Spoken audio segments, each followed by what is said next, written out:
The downfall of Deontay Wilder must be studied. We may have just seen the end of Deontay Wilder as he got knocked out in the goofiest way possible in the 5th round of his fight with Big Bang Zhang. I mean, the guy got rocked, literally spun, looked for the ref like it was his fault he got caught, and finally got sent to the ground. And as soon as I saw Deontay drilling this move, I knew this fight was over. Also, I don't know if it's just me, but I've never seen a boxer more sad, more lifeless, looking like more of a shell of their former selves than Deontay Wilder.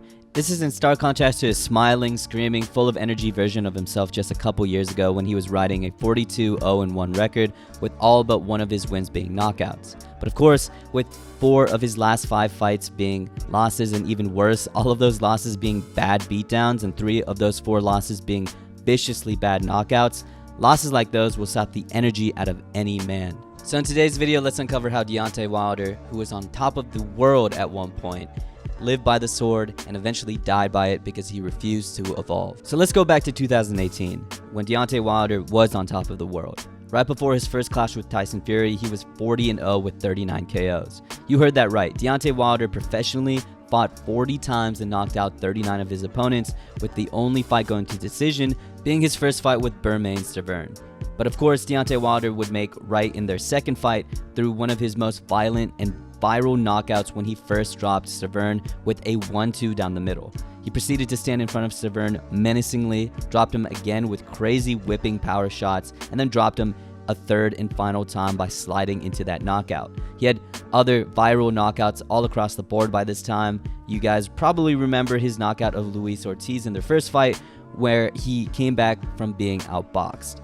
Then we have the scary knockout of Artur Szpilka, where Szpilka had to be sent out on a stretcher. And it was kind of crazy that we were saying this at one point, but we really thought that Deontay Wilder might be the best heavyweight in the world.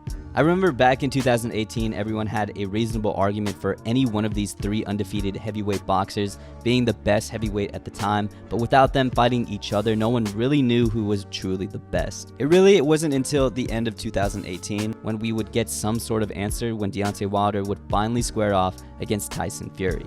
The first Tyson Fury fight for the most part went as expected. Tyson Fury danced around the slower moving Deontay Wilder, avoided his big telegraph punches, and picked Deontay Wilder apart with the jab and straight punches, hitting and not getting hit. It wasn't until the 9th where Tyson Fury first fucked up.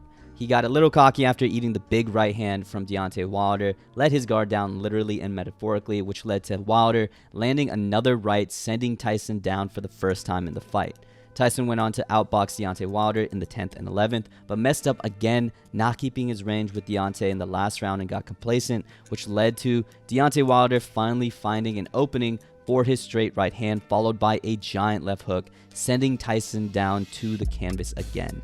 It looked like it was over. For a split second, the world really thought that Deontay Wilder was the best heavyweight in the world. But like a man possessed, Fury got up and rose from the dead to fight out the rest of the fight, make the distance, which eventually resulted in a draw for both fighters. The two, of course, were set to fight again, but in the meantime, Deontay Wilder would continue to add to his viral finishes, and this is where we would probably enter peak Deontay Wilder, both in popularity and career sense. He just had probably the biggest thriller and fight of the year with Tyson Fury, and also had this gem of a meme in the build-up. To this day! But he would also stay in the spotlight with a super viral win over Dominic Breazeale in the first round, where it legitimately looked like he killed a man. I mean, shit. Deontay Wilder literally said in the build-up of this fight that he wanted to use his opportunity to legally kill a man, and when he sent a 1-2 down the middle for Breazeale, it really looked like he was a man of his word. Breazeale did eventually get up, but obviously could not continue. In the fight following, Deontay Wilder would add another knockout to his resume, rematching Luis Ortiz, and even with getting outboxed again, Deontay Wilder again found his opportunity with a right hand in the 7th, erasing whatever lead Ortiz had on the scorecards. But as soon as he peaked, he would run into the inevitable Tyson Fury rematch and come crashing down hard. And I'm not gonna lie, I'll be one of the first to admit that I really thought Deontay Wilder was going to win this rematch. Up until this point from their last fight, Deontay Wilder had 2 insane viral knockouts, while Tyson Fury got cut bad in his fight with Otto Wallin and took that fight to a unanimous decision.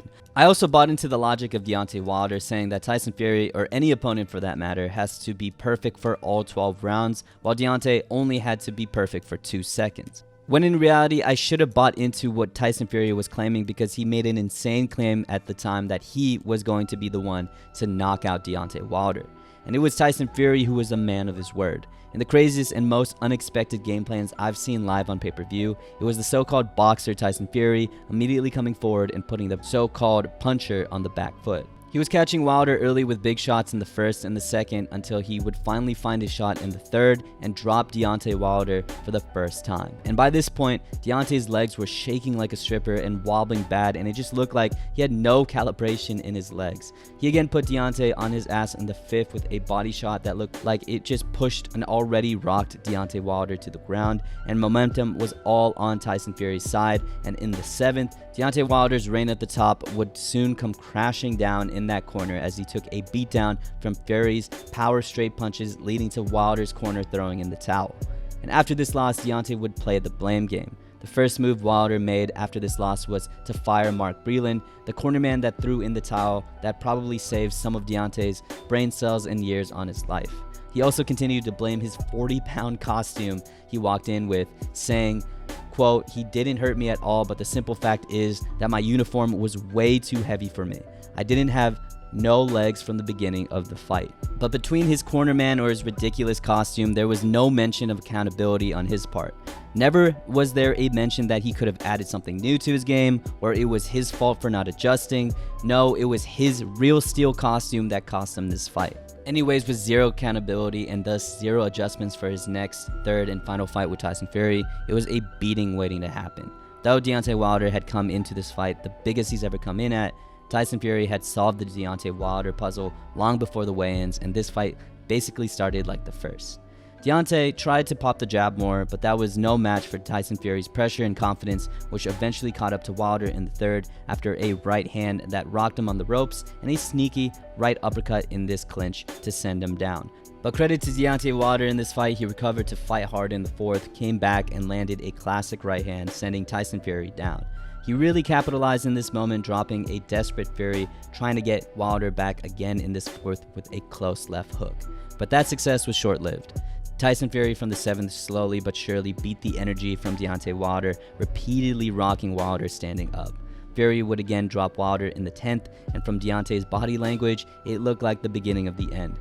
Sure, Wilder had a little moment at the end of the 10th round where he rocked Fury, but the 11th, in one of the most saddest KOs and ends to a beatdown, Fury finally brought this to the ropes and slept him with a big right hand, ragdolling the bronze bomber. Deontay Wilder had a small comeback victory, if you want to call it that, when he knocked out Robert Helenius in the first round off the back foot. Sure, it was a highlight-worthy knockout, but it wasn't like we saw a new and improved Deontay Wilder. It was just another knockout for Wilder that probably aimed to get his confidence back. Though whatever little confidence Wilder potentially gained from that fight quickly washed away when he fought relatively young and skilled Joseph Parker, who outmatched him in every single way. He was quicker, more accurate, more skilled, landed more, and simply was just better. There was a moment in the 8th round where Parker rocked and almost finished Wilder. Again, it was just the same old from Wilder, trying to find a big shot to wipe away the scorecards, but a younger, disciplined Parker didn't let that happen. And now we're back to where we started. This may have been the final nail in the coffin for Deontay Wilder. Though he faced someone older in Li Zhang, Zhang possessed the skill and power to find his lead right not once but twice, ending Deontay Wilder in the ring and possibly his career. So of course the question is, why did Deontay Wilder go out so sad? Well, the build up to his career and his aura and the status he had in the heavyweight boxing division would ultimately contribute to his own undoing. Up until the second Tyson Fury fight, he was gassed up to be an untouchable god in the ring who could sleep anyone with one punch. With 42 fights and 40 KOs or finishes, it would be hard for anyone to think otherwise, and Deontay Wilder bought into his one-punch aura so much he didn't feel the need to improve. Despite 40 fights, the game plan was always the same. Rely on a big right hand, and it didn't matter if you were getting outboxed. But after the second Tyson Fury fight, Wilder's knockout god complex quickly washed away, and by that point, it was too late for Wilder to change. They say you can't teach an old dog new tricks, and this is exactly what happened. And side note, this is also why I have so much respect for a guy like Francis Ngannou. Yeah, okay, he lost bad against Joshua recently, but before that, Francis was over-reliant on his power too in the UFC, and for the most part was an unskilled power puncher. Though, going into his second fight with Stipe, he showed his evolution in grappling, learned from his first fight, and patiently found his shot to become UFC champion. The guy even evolved as a boxer and was able to go toe-to-toe against Tyson Fury. Meanwhile, Deontay Wilder never improved, blamed everyone and everything else for his misfortune. Though he lived by the sword for quite some time, he also died by the sword as well. So of course, what do you guys think about the downfall of Deontay Wilder? Is he done for after this Zhang fight, and will he ever return or even get a good knockout in his career? I think this is the end of Deontay Wilder, but we'll see. Again, thank you guys for watching, and I'll see you in the next one. Peace.